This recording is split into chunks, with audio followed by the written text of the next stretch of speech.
então vamos ver a última força da disciplina, que é a força de arrasto.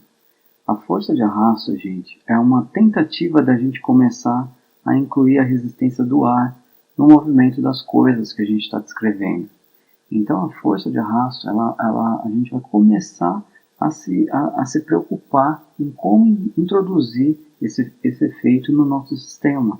Então vocês vão ganhar hoje uma primeira tentativa de como incluir a resistência no ar num sistema mecânico. Tá? Vocês vão, mais para frente, vão aprender a estudar a força de arrasto ou a resistência do ar de uma forma mais completa, tá? Porque envolve estudar fluidos, envolve como que as coisas elas se deslocam dentro de um fluido. Tem toda uma área de fluidodinâmica para vocês entenderem em detalhes, né? Precisa saber o que é um fluido, precisa saber, porque no fundo o ar é um fluido, né? Quando a gente fala em resistência do ar, o ar é um fluido. E para incluir a resistência que ele causa a objetos que tentam se deslocar através dele, né? Através do ar, para entender isso, vocês têm que entender o comportamento de um fluido.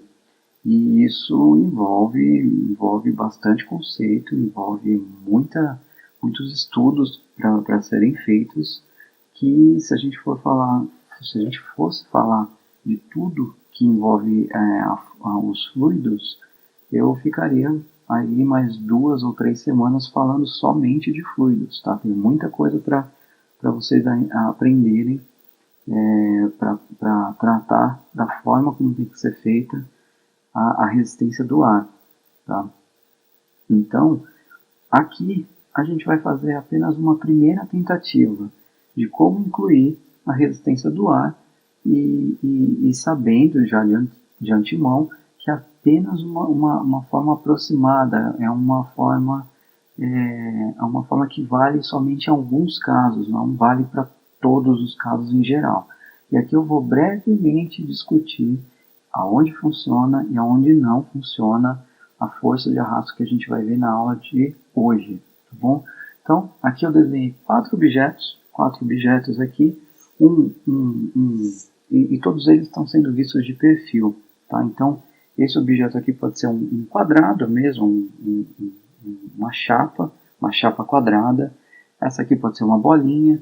Essa aqui pode ser uma gota de água, uma gota de óleo, ou qualquer objeto que tenha essa forma de gota, tá? Vista de lado, de perfil.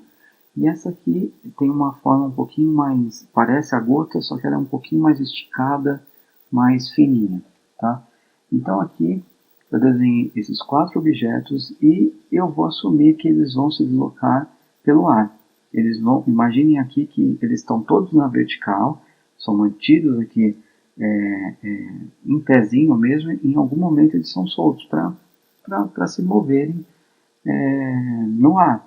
Tá? Eles vão se movimentar no ar.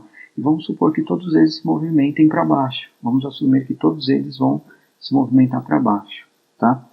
Então, quando eles se movimentarem para baixo, eu vou ter ar aqui nessa região, né? Vou ter ar em toda essa região, só que o ar que vai ser perturbado pela passagem desses objetos, a parte do ar que mais vai ser perturbada vai ser a que está aqui embaixo, certo? Então, aqui eu vou ter moléculas aqui de ar, né? Aqui embaixo eu vou ter assim, aqui também eu vou ter o ar mesmo, vou ter o ar circundando aqui. E o que eu estou querendo dizer para vocês é que os átomos que vão mais sentir, né, as partículas de ar que vão mais sentir, que vão mais ser perturbadas pela passagem desses objetos, é o ar que está abaixo deles, né, abaixo desses objetos.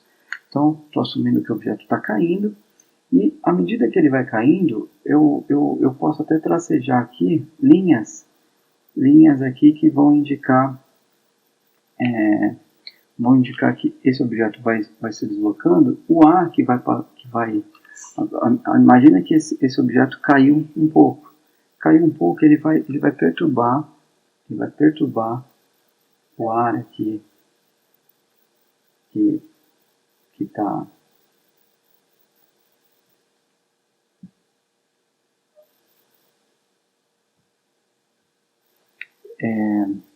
vamos imaginar assim, vamos imaginar um ventilador aqui embaixo jogando ar, porque o efeito é mesmo, ou o objeto caindo ou o ar indo para cima, esse movimento relativo dá no mesmo, né? Tanto faz se o objeto está caindo ou se o ar está subindo, tanto faz, para nossa análise tanto faz. Então se o ar está subindo aqui, quando ele esbarrar no objeto, vai ter uma perturbação aqui, vai ter toda uma perturbação aqui, vai fazer até que ele consiga escapar. Esse ar que está vindo aqui embaixo dessa chapa quadrada, ele vai perturbar, vai ter muita perturbação aqui nessa região logo abaixo da chapa, porque esse ar ele vai escorrendo aqui pelas laterais até sair.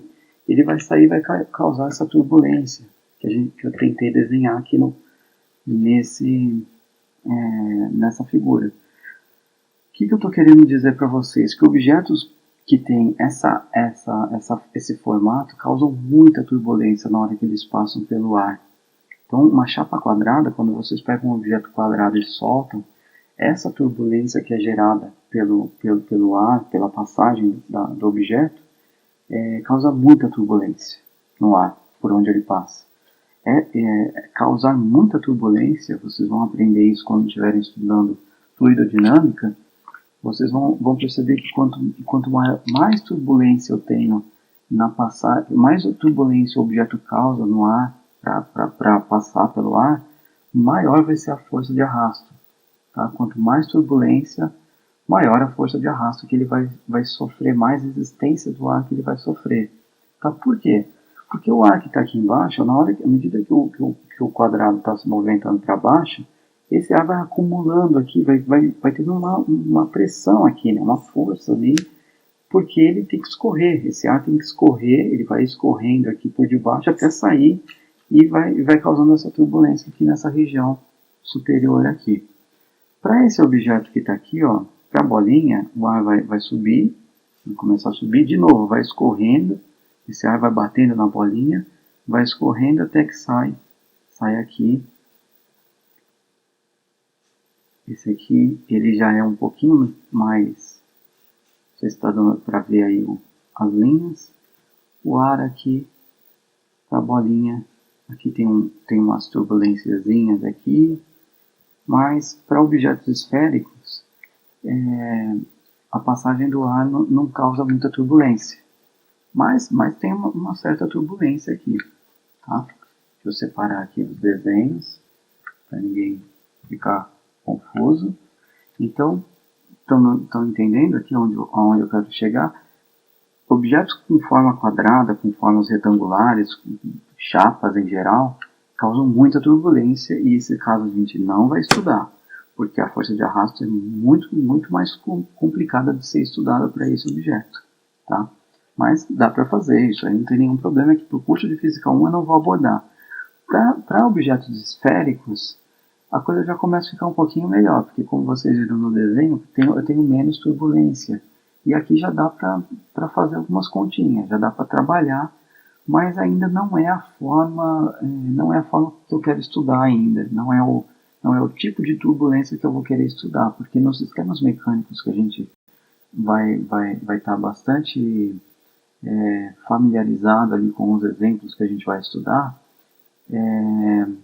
o formato esférico ele não é muito bom. Não é muito bom porque essa forma aqui,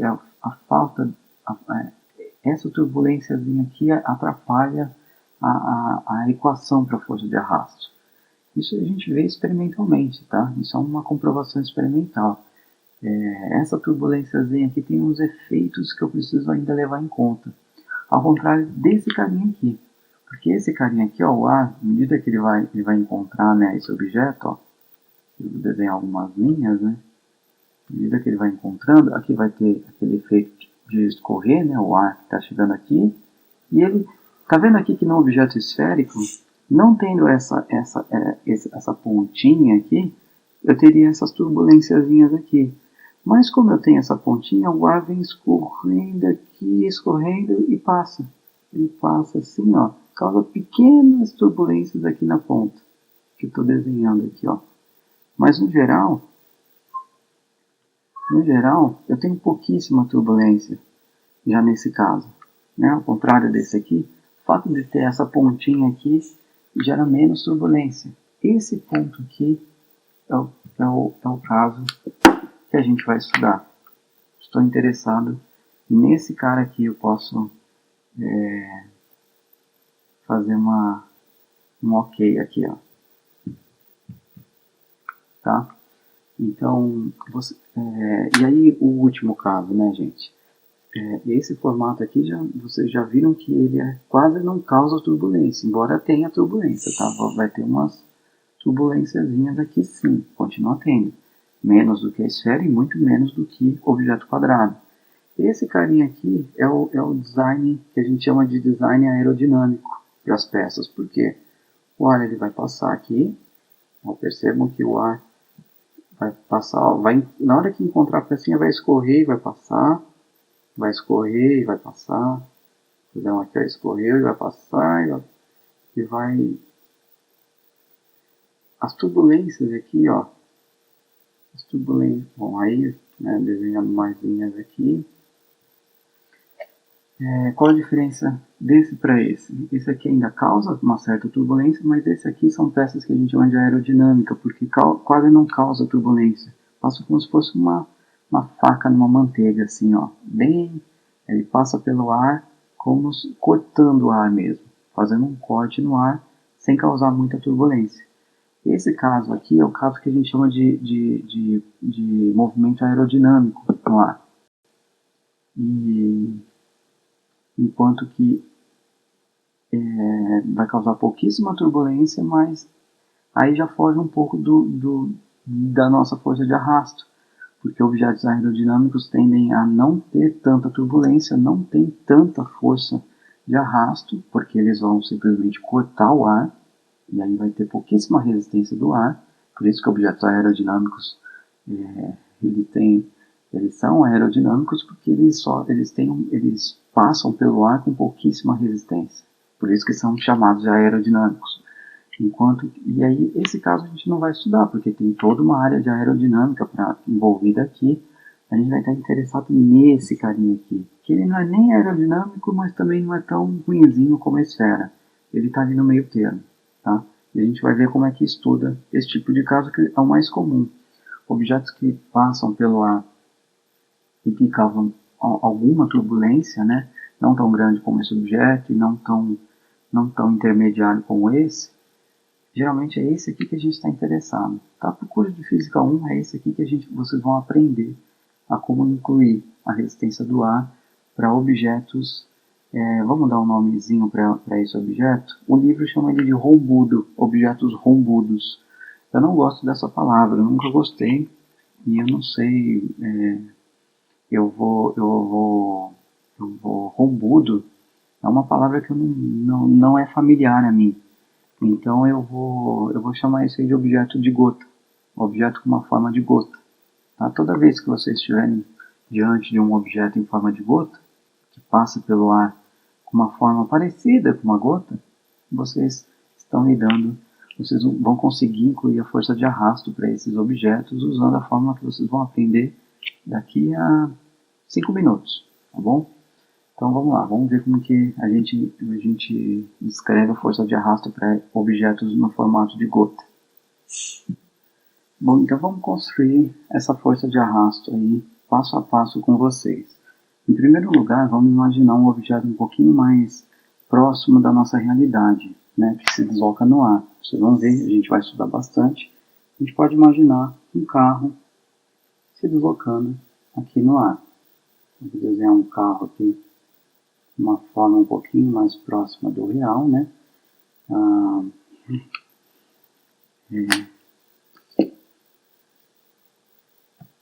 Aqui está o nosso bagageiro e aqui está o capô do carro aqui, tá? Aqui é o nosso carro, ele está se deslocando no ar, e conforme ele vai se deslocando no ar, o ar aqui, ó, ele vai aqui em cima, né, não vai ser perturbado pelo ar, então tá de boa.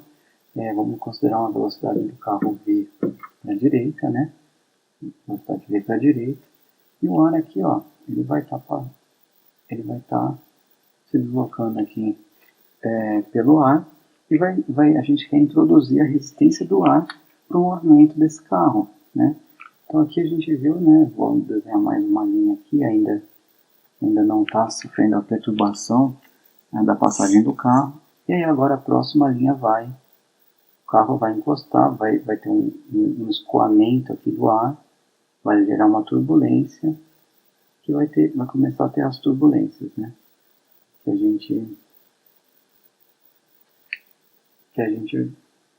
Lembrando que eu não quero objetos que causem tanta turbulência, porque se causar muita turbulência, a forma que vocês vão ver não vai funcionar muito bem. Então aqui fiz a primeira linha que encontra o carro, fazer mais uma linha, e vai passando pelo carro, vai escoando através do carro. Aqui vai começar a ter mais turbulência, né, porque ele vai ter problema para escoar, mas eventualmente vai passar. Tá? Por algum lugar o ar vai passar. Tá? Então aqui eu tenho algumas linhas, né, do ar que mostram um pouco da perturbação que o carro vai causando no ar em que ele está atravessando. Então aqui eu vou desenhar algumas regiões aqui de turbulência. Tá? Então aqui está a região de turbulência que o carro causa no ar por onde ele está passando.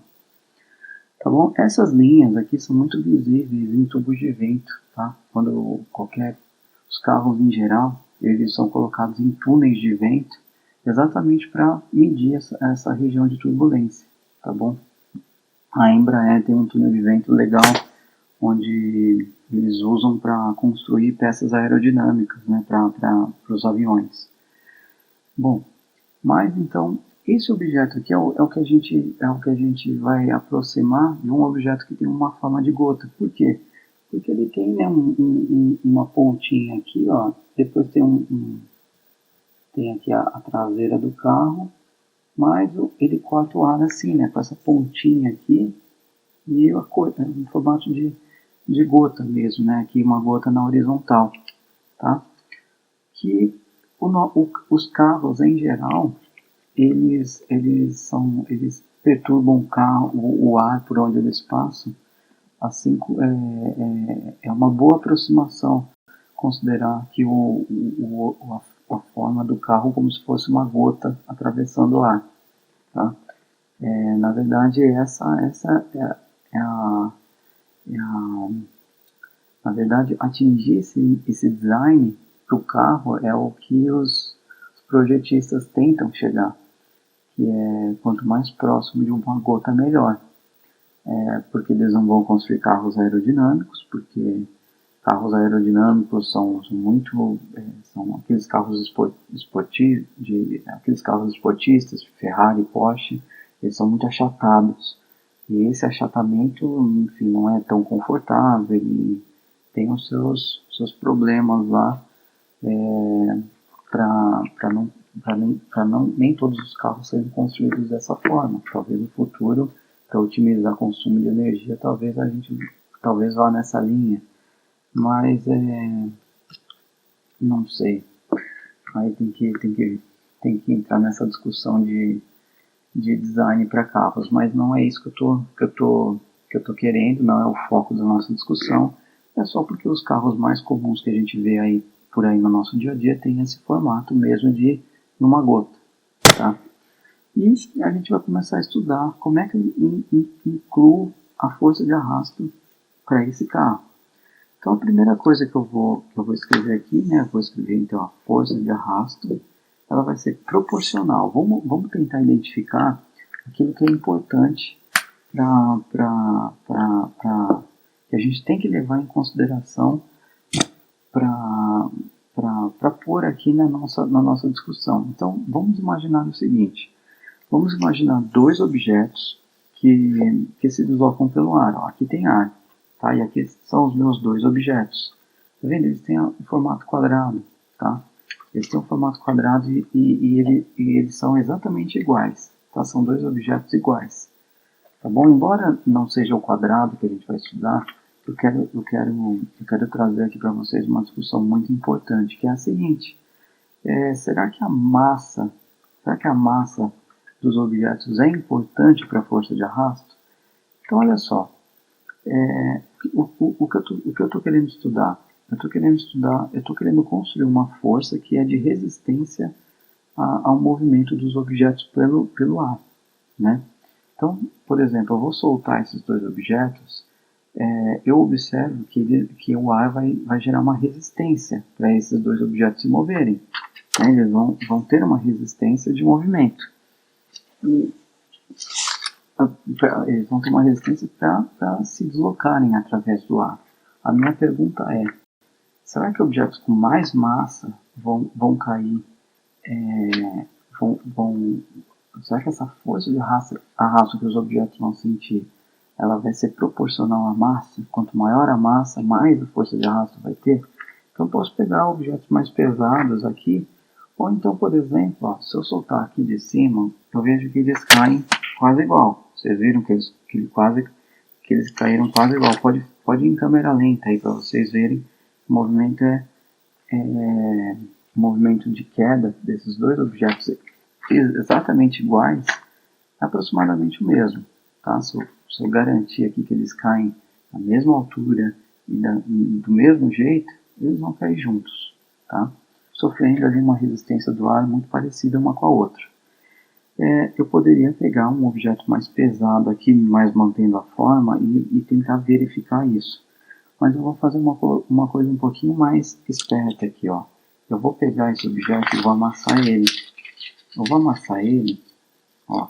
Agora ele ficou. Percebem que aqui a massa desse objeto continua a mesma. A massa desse daqui continuou a mesma. Então, aqui, ó, agora vocês podem fazer a mesma coisa. Vão com o vídeo devagar aí. Vocês vão ver que o objeto que antes caía junto com esse, agora caiu muito mais rápido. Certo? Foi visível aí para vocês. Voltem o vídeo, vocês vão ver que esse objeto aqui caiu muito mais rápido do que esse. Por quê? Porque a força de resistência nesse objeto foi maior do que nesse objeto. Aqui já envolve aquela discussão desse objeto quadrado aqui causar muita turbulência. Ele causa muita turbulência aqui em cima e vai sofrer uma força de arrasto maior, enquanto que esse aqui nem vai causar tanta turbulência e ele vai ter menos força de arrasto, ele vai ter uma resistência para se movimentar menor do que esse, e por isso que ele cai mais rápido, certo? Ele tem um peso para baixo, uma força de resistência para cima, muito menor do que esse, tá? E aí a resultante nesse objeto vai ser maior do que a resultante nesse, e aí vai acelerar mais rápido, viu? É esse raciocínio que vocês têm que ter. Portanto, a força de arrasto não pode depender da massa do objeto. Esses dois aqui têm a mesma massa. E a força de arrasto mudou. Mudou pela forma. A forma desse objeto é que mudou. E a forma com que mudou, a gente tem como descrever isso aqui, ó. O ar, quando ele bate no papel, aqui, ó, quando o papel vai cair, o ar vai bater nesse papel. O ar vai enxergar uma área que é um quadrado, né? O ar, quando ele bater no papel, ele vai enxergar uma área, uma região quadrada aqui, de área A, certo? Essa bolinha aqui, ó, que eu vou aproximar uma esfera, né? O ar, quando bater nessa bolinha, ele vai enxergar uma bolinha. Essa área aqui é a área que eu vou trabalhar, é a área transversal desse objeto. Quanto que a área transversal desse objeto é essa? É a área aqui, essa área aqui, a área que vai ser importante, que vocês vão ver no curso de fluidos também, que o que importa é a área transversal do objeto. O que é essa área transversal? Essa área transversal não é a área superficial da esfera. A área superficial da esfera, né, de uma metade de uma esfera, é 2πr². Não é essa área que eu estou interessado. Isso tem um desenvolvimento matemático por trás disso, tá? Tem um desenvolvimento matemático na área de fluidos. Eu espero que vocês vejam daqui a alguns semestres. Que o que importa o que importa quando um objeto se desloca no ar é a área transversal dele. Como se fosse fazer um corte nesse objeto, e vai ser a área transversal, que é um círculo de raio R, que é o maior raio aqui, né? Eu não vou pegar, por exemplo, é como se fosse a sombra. Eu projeto uma sombra desse objeto na parede. Essa sombra é a área transversal. Acho que fica mais fácil de guardar isso. Por exemplo, você quer saber a área transversal de qualquer objeto? Joga uma luz dele numa parede branca, a sombra que projetar na parede é essa área transversal. E pegou a ideia? Acho que essa ideia é fantástica. Tá? Acho que, por exemplo, olha meu corpo aqui passando pelo ar. Tá? Vamos imaginar aqui que eu estou andando. Estou andando e vou sentindo o vento que bate no meu rosto, nos meus braços, no meu corpo. Vou sentindo esse ar batendo em mim. A área que é importante, que vai entrar nessa fórmula aqui, não é a área superficial do meu corpo, não é a área superficial do meu rosto, a área superficial do meu braço, a área superficial do meu corpo. É como se eu projetasse a luz e formasse uma sombra. Essa área é a área da minha sombra. Tá? Essa é a área transversal que é importante para vocês levarem em conta na hora de estudar resistência do ar. Tá bom? Então, vai entrar um ar aqui, que é essa área transversal. É a sombra que o objeto projeta na parede. Tá bom? O que mais que é importante para a força de arrasto? Vocês concordam que se eu continuar com esse experimento, se eu pegar essa bolinha e soltar, não no ar, mas trocar o ar por um óleo bastante viscoso, vocês vão ver que o escoamento desses objetos vai ser muito diferente, né, do que no ar. Vai ser um movimento bem diferente.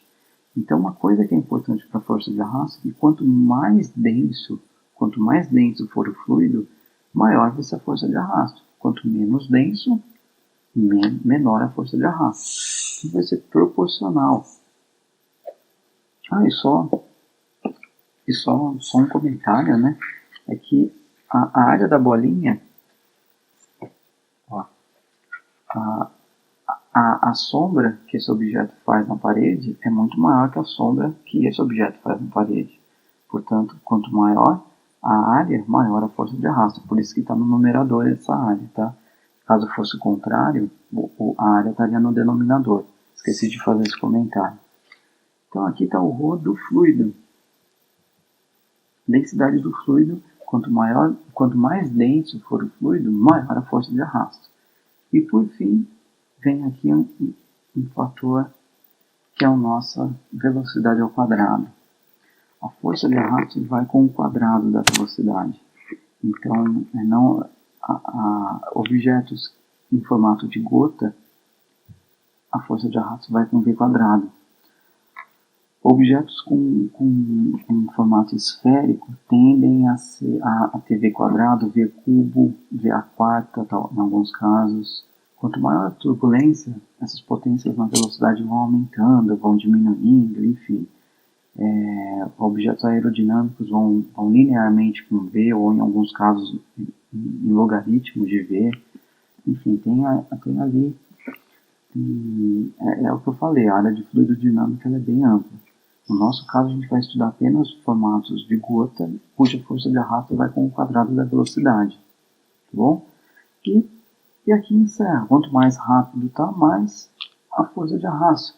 Essa esse efeito aqui de velocidade, né, o quão rápido tá, é o seguinte, gente, se vocês estão num carro, vocês estão dirigindo num carro na estrada, e está a 10 km por hora, vocês vão pôr a mão para fora e vão sentir uma brisazinha, né? A 10 por hora, tá ali uma brisazinha. Experimenta fazer esse mesmo experimento com um carro a 120 km por hora. Vocês já fizeram isso, né?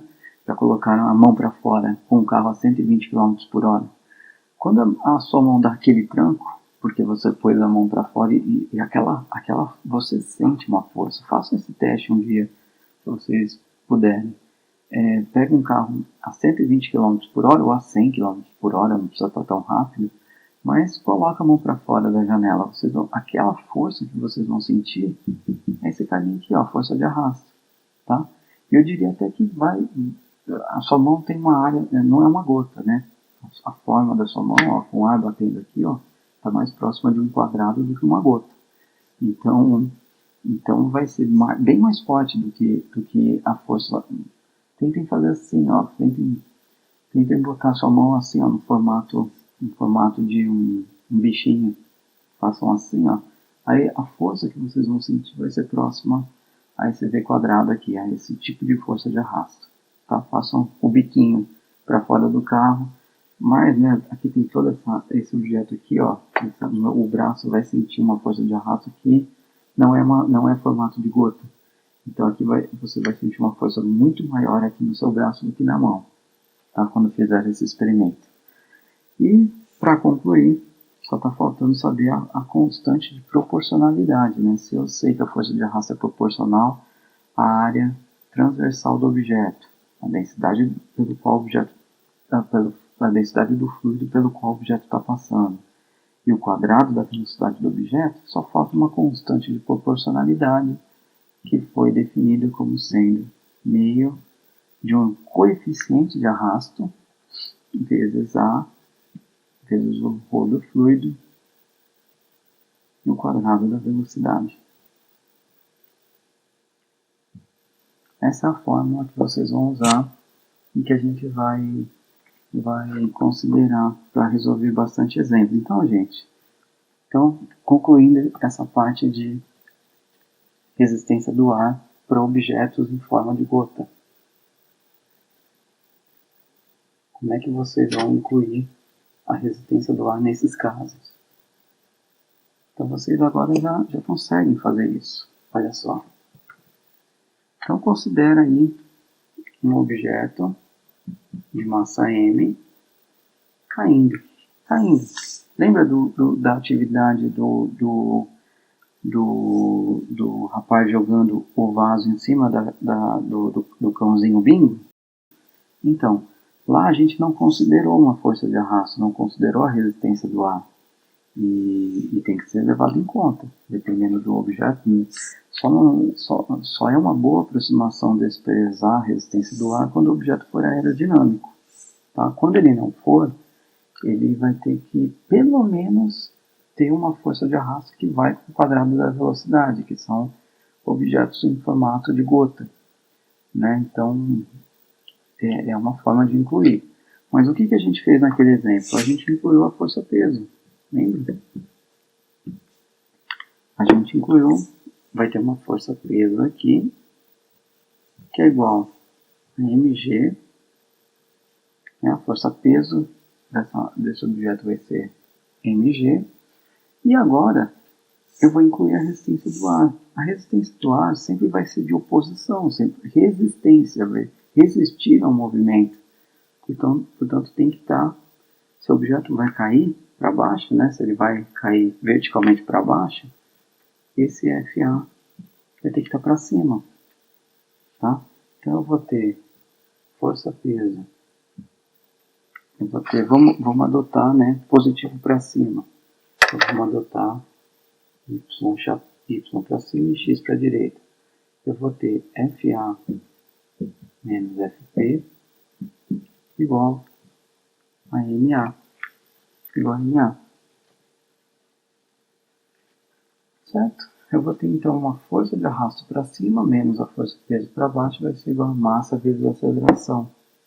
Só que vocês observam nesse exemplo objeto, você solta qualquer coisa para cair livremente, vai ter uma resistência do ar. Esse objeto vai sair do repouso. Se você simplesmente largar ele sai do repouso e começa a ganhar velocidade. Quanto maior a velocidade, maior vai ser esse carinha aqui, tá? Então ele vai aumentando, vai ganhando velocidade, vai ganhando. E aí, se a gente deixar esse exemplo aí rolando solto aí, sem nenhuma limitação, se eu não impor nenhum limite nesse exemplo, vai chegar uma hora que esse objeto pode ganhar uma certa velocidade que vai ultrapassar o peso do objeto. Perceberam isso? Entenderam esse comentário que eu estou fazendo aqui? O que eu estou comentando? Que como a força de arrasto vai para o quadrado da velocidade e esse objeto vai ganhando velocidade conforme ele vai caindo, eu poderia pensar que vai chegar um momento em que esse objeto vai ganhar tanta velocidade que a força de arrasto vai ser maior que a força-peso. E se a força de arrasto for maior que a força-peso, o que vai acontecer com o objeto? Vai ter uma resultante para cima. Então vai chegar uma hora que o objeto, ao invés de continuar caindo até o chão, ele vai chegar num ponto em que ele pararia, né, ali de ganhar velocidade, ele iria parar de ganhar velocidade. Por quê? Porque eu estou no ponto em que a força de arrasto é igual à força-peso. Se a força de arrasto é igual à força-peso, a aceleração é zero, porque a resultante é zero. E se a aceleração é zero, a velocidade não vai aumentar nem diminuir, porque a aceleração é zero. Portanto, vai chegar num ponto em que o objeto vai ter uma velocidade constante, vai continuar caindo com velocidade constante, só que vai chegar num ponto em que então se eu impor que a força de arrasto continuaria ganhando velocidade, se eu não impor essa limitação, a força de arrasto poderia chegar num ponto em que seria maior que a força-peso. Então, vai caindo, chega num valor constante de velocidade e começa a subir. Não faz o menor sentido isso, tá bom? Isso que eu estou falando não faz o menor sentido. A força de arrasto nunca vai ser maior do que a força-peso, porque se fosse, eu teria essa situação do objeto subir em vez de cair. E isso não acontece. Se você for num prédio muito grande, você vai ver que o objeto ele cai até o chão. Não vai, por mais alto que seja o prédio que você está, nunca vai acontecer de você largar um objeto que vai flutuar. Em vez de cair, ele vai subir. Tá? Não vai acontecer isso. Tá? Então, qual que é a limitação que a gente tem que fazer aqui? A limitação é que, conforme vai ganhando velocidade e força-peso, eu vou atingindo um valor para velocidade que vai fazer com que a força de arrasto se iguale à força-peso. Que quando isso acontecer, como eu falei, a aceleração do objeto vai a zero. Eu tenho que FA é igual a FP. Isso sempre acontece, tá, gente? Qualquer coisa que você largar para se movimentar livremente, a força de arrasto, se for ganhando velocidade, ganhando velocidade, a limitação que existe é que, de acordo com essa forma, conforme vai ganhando velocidade, vai aumentando a força de arrasto. A força de arrasto vai aumentando quadraticamente com a velocidade. Então vai ter uma velocidade bem específica que dali não vai passar mais. Eu não vou ter condições de ultrapassar aquele valor da velocidade, porque se eu ultrapassasse, a força de arrasto ultrapassaria a força-peso. Tá? Então, essa limitação ela tem que estar presente em qualquer estudo de resistência do ar que vocês forem fazer. A força de arrasto nunca vai poder ser maior do que a força, nesse exemplo aqui, do que a força-peso. Tá? Então, nesse caso aqui, o que vai acontecer? Vai acontecer que que a gente vai ter um valor onde força de arrasto vai ser igual a força peso. E quando isso acontece, olha só, força peso é mg. Essa é a força peso. O lado esquerdo aqui vai ser meio CA rho do fluido vezes V quadrado. Esse V quadrado é um valor que a gente chama de velocidade terminal. Esse é o valor máximo para que o objeto possa se deslocar nesse fluido. Por quê? Porque senão a força de arrasto seria maior do que as outras forças envolvidas, e aí teríamos um problema aí, né? Então desenvolvendo, espero que vocês tenham entendido, tá, essa discussão. Eu vou fazer um pouquinho melhor ela na aula, tá? Essa discussão pra gente, em um exemplo, provavelmente. Olha só, se eu passar o 2 multiplicando tudo isso aqui, dividindo, eu vou ter que velocidade terminal vai ser 2mg CA rho do fluido e tirar a raiz quadrada. Isso aqui é o que a gente chama de velocidade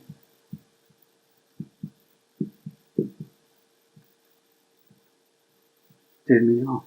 Então o vaso que foi jogado na cabeça do cãozinho Bingo, ele não vai ganhando velocidade conforme vai passando o tempo, ele não vai seguindo aquela fórmula, ele não vai ganhando velocidade. Assim, quando você despreza a resistência do ar, o objeto vai ganhando velocidade conforme vai passando o tempo, e vai ganhando velocidade de acordo com aquela fórmula V igual a V0 mais, menos, né? Mais AT, que é a gravidade constante. Essa é a equação do M ou V, que é a equação que vocês usaram para descrever a velocidade do vaso, né? Ele vai ganhando velocidade conforme vai passando o tempo. O que eu estou querendo dizer aqui para vocês é que quando vocês incluem a resistência do ar, vocês têm que levar em conta que a resistência do ar não vai poder ser maior do que o peso do objeto. Porque se fosse maior do que o peso do objeto, a resultante ficaria uma resultante para cima. E aí é o problema que eu falei. Então a limitação que tem que ter é que esse objeto sim vai ganhar velocidade conforme ele vai caindo, só que o ganho de velocidade vai ter uma limitação. Ele vai ter uma limitação, ele vai ter um valor máximo para essa velocidade, que é o que a gente chama de velocidade terminal. E eu sei calcular isso quando eu considero objetos em forma de gota. Então, se eu pegar enfim, qualquer objeto próximo de um formato de gota, né, que tem uma forma de gota, essa aqui é a fórmula da velocidade terminal, que é a velocidade máxima que esse objeto vai ter quando ele estiver se deslocando no ar. Aí é só trocar a densidade do ar aqui, troca a área transversal dele, multiplica pelo coeficiente de arrasto, que todo objeto vai ter um coeficiente de arrasto, isso aqui é a característica do objeto, massa dele vezes a gravidade, tá bom? Nessa fórmula vocês obtêm a velocidade máxima que o objeto chega, tá bom? Então, eu vou fazer um exemplo. Eu acho que tá tudo deve estar muito complicado aí para vocês, mas eu vou fazer um exemplo em aula e eu espero que eu consiga esclarecer essa dúvida com vocês em aula, tá? Eu tô achando que já tem bastante conteúdo essa aula, então eu tô achando que eu vou deixar o trabalho para a semana que vem, tá bom? Acho que eu vou encerrar a aula aqui para a gente discutir bem essa questão da força de arrasto, discutir bem a força centrípeta em aula essa semana, a gente discutir isso na aula de quarta e na quinta, e deixa o trabalho e a energia para a aula que vem, tá bom? Então, em resumo aqui, gente, a gente viu mais duas forças, a força centrípeta, a força que está presente no movimento circular, e vimos a primeira tentativa de incluir a força de resistência do ar, que é usando a força de arrasto, tá? Que tem essa fórmula aqui, meio de CA rho do fluido vezes o quadrado da velocidade. Tá bom? A gente vai fazer exemplos em aula, então eu sugiro a vocês que venham assistam a aula de quarta e quinta, presencialmente, porque lá eu vou resolver exemplos e explicar um pouco melhor, tá bom? Então, a gente se vê na quarta-feira. Tchau, tchau.